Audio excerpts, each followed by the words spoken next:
All right. Hi, friend. I'm excited to come back to this thinking space. Me too. So, just a reminder to anyone who's joining us, we're unscripted thinking space. So, trying to offer ourselves as well as anyone else a moment just to reflect and think about this amazing work people are engaged with. And Mm. so, Karen, today, what I've been thinking about and wanted us to think through and ponder a bit is that oftentimes in training, in fact, in one of my slides, when I say what trauma informed care is and what it's not, I even say what it's not is just being nice. Yeah. Like I literally, it's like not just being nice. It's not just smiling and being nice. But then someone recently was like, "Well, what do you like? What's wrong with nice?" I was like, "Oh yeah, I should probably think about that for a second." But what I'm trying to get to with that, and I know you have a similar kind of approach. So what when somebody says that, when you hear that, like it's not about being nice, what do you think we're trying to get to with that? I love that you said that. And I think there is something about, well, we've said before, we should write a book on what it is and what isn't and some of the myths. And I think that is such a dilemma of it's just being sweet and nice. And social media has fed into this of Yeah. it's just all about kindness and it's all about the relationship. And I guess for me, of course, I want people to be nice and kind and human and relational and warm and model the model. But I suppose here's my issue and dilemma and what I mean, and it'll be interesting to see Yeah. what you mean. So there's two sort of, well, there's more than two, but two avenues on my mind. The first is that actually, when we talk about trauma informed, the clue is in the word trauma, that we are using the theories, the models, the concepts, the ideas of dissociation, of dysregulation, of brain development, of neurobiology, of sensory integration and processing, that we're using that evidence-based and theoretical background to apply that lens to the work that we do. So it's based on that. There's when we use the word sweet, nice, kind, it kind of dilutes it and takes away from the knowledge base and the values. Right. The other bit for me, which is the more real world thing, is let's say I'm a social worker and I have to remove a child from their parent. That's not being sweet, nice, and kind. Right. If anything, that is one of the most painful, difficult things that we can do that's going to leave a heartprint for many people for many generations. So you can, that's not being sweet, nice, and kind, but I can still do that in a trauma informed way. Mhm. Same as if I need to fire someone in my team or discipline someone in my team, that's not being sweet, nice, and kind. But how I do it can either be trauma inducing or trauma reducing. Mhm. And the same as a classic, it's a funny, not funny one that I get a lot of the time is people saying, well, we're supposed to be trauma informed, and my boss said I couldn't have an extra day off at Christmas to go Christmas shopping. And so it becomes weaponized as we're not allowed to have difficult, uncomfortable conversations, which to me is kind of the opposite. Anyway, that was a brain dump. What help me make sense of what I just said? I'm laughing because I was like really intently listening. I'm like, I don't know what I was like. There's so much, right? It's like because you're right. Like obviously we want people. Maybe the word kind I probably have to remove because I think you can. I think what we run into and what I tend to say is it's not just about being nice. It's about being compassionate, and Yeah. you can be compassionate because I think our my concern was a couple of things. Is that one, I actually wanted everyone to see that they have a role in this, and that I think it came from like one of my first as I first started doing this work, people would come up to me and be like, I can't do that. I'm not that type of person. I'm not Mm, a sweet, huggy, and I'm like, no, actually, you're probably better at this. Because direct and informative information is yeah. actually what a lot of people need in times of stress and trauma. They don't need to like, oh, so it is part of me wanted to engage more people to say like, look, if you are not, if your colleagues don't call you sweet and kind, you can still do trauma informed care Yeah. because Love you can, because it is all the things. It's how we say that, so there's that piece. And then there is that piece about like the idea that trauma informed care, I also think gets connected to sweet and nice and kind to what maybe to what you, I think to what you were saying about this, like trauma informed care doesn't mean the pain isn't going to be experienced that.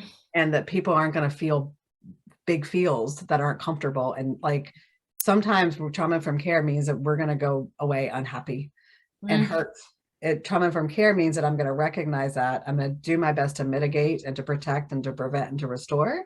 But at the end of the day, a lot of us into the jobs we do, removing a child is always traumatizing. Yeah. Right. Like, and it's going to be a lasting impact. And then the piece about like, I also think, and I don't know if this is my upbringing in the South of the United States, is like nice isn't authentic in my world. Like, God bless your heart is what you said to someone. You're like, oh, God bless your heart was not nice words. But we could say it with a smile on, like, oh, God bless their heart. And Mm. so nice equates to me a lot to this not being authentic and not being attuned and connected and to the pain. Like I can sit with your pain, and it's sometimes messy. Completely. And I think what you just said, and I've kind of gone into my movie mindset of the deep south. But I think there is something about authenticity and about if those things have to be with smile and that toxic positivity and making things okay and putting a pretty bow over it. And actually, absolutely, what we're trying to often do is see the person behind the behavior, be curious instead of furious, see things that are authentic and messy and muddy and both.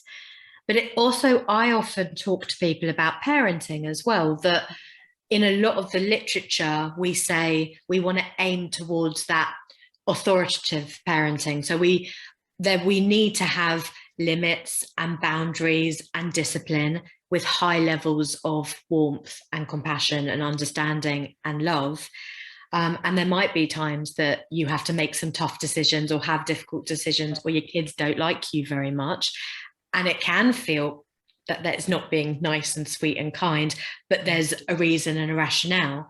And I think sometimes in organizations, that's the same, as in we might need to ride some storms, go through some really difficult things, but it's how can we do it in a way that doesn't add harm and hurt? How can we connect with the feelings, the compassion?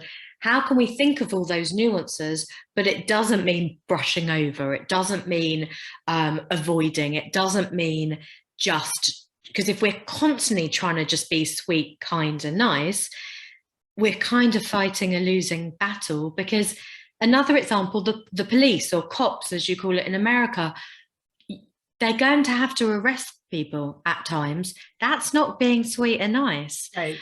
Arresting someone, but how you arrest someone, how you leave someone feeling, the language that you use, the body language that you do, the information you give to people, the understanding and treating people in a human way, that is the part that is so much more than just being sweet, nice and kind. Right. And if those things are happening, if we're engaged in processes that are going to cause harm and pain, regardless of reason or intent, but the impact is going to be painful and harmful. And we try to put nice with it. Like, not only is that, any of us would receive that as horrid. But when I think of people who have histories of trauma, it's also perpetuating the I love you while I'm hitting you and hurting you, right? It's perpetuating the duality, which is so much of what the healing is about, right? Is to be like, that wasn't okay. That person was hurting you, but also saying they loved you. And that's often like a big piece of the work that people work with and through. Yeah. And so we systemically are doing the same thing. If we're doing something that's harmful, but we're like putting a smile on it, the confusion and then the shame and the blame and all the stuff that people take on because of that versus, and sometimes it's because, there are a variety of reasons. Sometimes it's because we're not comfortable. And so we have to own that. I mean, I think one of the things that we don't teach students that are going to do helping professional work is how to say no, how to say no compassionately, but directly. Like that's why I love the person who says, I'm not somebody people say is really, sweet. And I'm like, great. I want you to be trauma informed because you'll probably be again. No, I'm sorry. We cannot offer you a food box today. And you don't have to demoralize, depersonalize, but you can say no. Right. And I think, and the other thing that I think is interesting about this sweet and kind thing is like, there's this big thing about it to me, because it's about not being authentic, and it's about trauma informed care. You and I work at this like organizational system level that the sweet and nice, again, I think is the system perpetuating harm when it does that. But I also am struck with, like, when I first started doing the work, I think a lot of it, I used to say a lot of this is good customer service. Like, so I'm trying to put those, like, I'm trying to hold that I'm also maybe contradicting myself, because I do want people to be sweet and kind. And I don't expect the front office staff to have the 25 plus years of knowledge that we have accumulated in the books and et cetera. So there's somewhere in there that's kind of like a both and.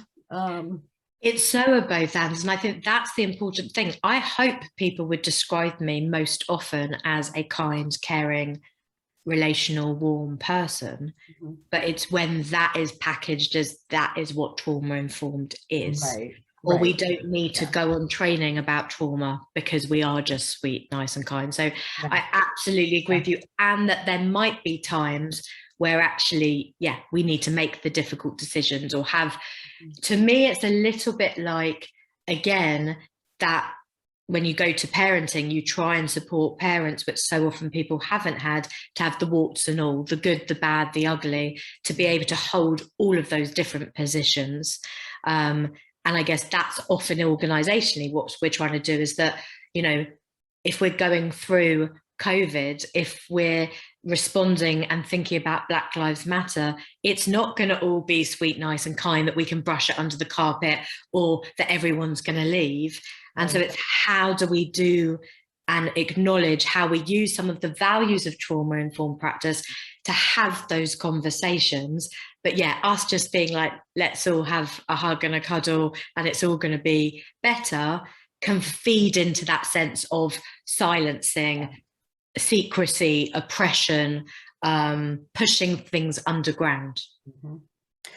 Yeah, I was thinking that it's so much about, you know, right? It's like, and we talk about this a lot, it's about the why. I mean, that's like my everyday breathing. Like, if you know why you're doing it. So it's like, when I go to that customer service, when I think about an agency or a school, like, often it's the front office staff, it's the bus driver, like those are the people that are most impactful and we want to work with, because, and those are often the workforce that doesn't get access to training and information. So they're seeing the biggest behavior with the least access to training. And so the contradiction I'm playing with in my head in this thinking space is like, some of those folks are amazing without any knowledge because they are kind, compassionate people. Yes. But, or not, I should say, but, because that's like, be sweet and kind is great. But those people are often compassionate because they see in front of them. If you sit and have tea with a cup of coffee, they'll be like, well, yeah, but that kid's got a lot going on. And so I understand the behavior. So they're doing trauma-informed care. They just don't know it.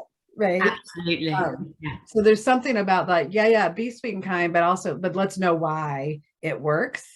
And maybe it's helping to connect those resiliency dots of like shaking the hand of every child or acknowledging every person coming into a classroom is lovely. You may not know why you're doing it, but I'm going to tell you now, here's the science that supports why that's so important. Completely. Absolutely. I think that's a massive thing, isn't it? That there are people who very much are doing some of those incredible moments, but yeah, very much understanding the why or what makes a difference or how can we influence other people to also do some of those things. So yeah. Yeah, we're gonna wrap up because we're in our time to do our final summary. Because for those who may be new right now, this is our thinking space, and we always pause. We don't ever end because we keep wanting to be thinking critical. So we're gonna see if anything resonated in this conversation about being sweet, nice, and kind, and its relationship to trauma-informed care that we want to pick up at a later time. And I just had a great thought went on my head. So see if you have something, because if not, it's gonna come back. I was bouncing because I just had a great thought that went out. Now of my head as well, so I'm mirroring you because there were so many things in that. I think I was thinking about the dichotomy. I was thinking about the difference depending on the role that you're in. I was thinking about some of those magic moments of the bus driver or the taxi driver or the caretaker, but also how different it is when you're in a leadership role and you're having to make difficult decisions with staff. So yeah, so much was laughing because like this is what I have to do when you and I talk, because so many things are happening in my head. So this unscripted thinking space is lovely and like, what? I think, yeah, like like one thing we can keep talking about is like the roles and how that looks. And I think actually talking about that, like how do you give the hard information in a trauma informed way, right? And hold yourself and the other person in a space of love and compassion. I think what I was resonating with too was this idea that like I was gonna say to you, yes, like I describe you as warm and bubbly and like all like you were saying, I hope people describe me like that. So I was even thinking like I wonder how people describe you, whoever's listening to this. I am not described as warm and bubbly.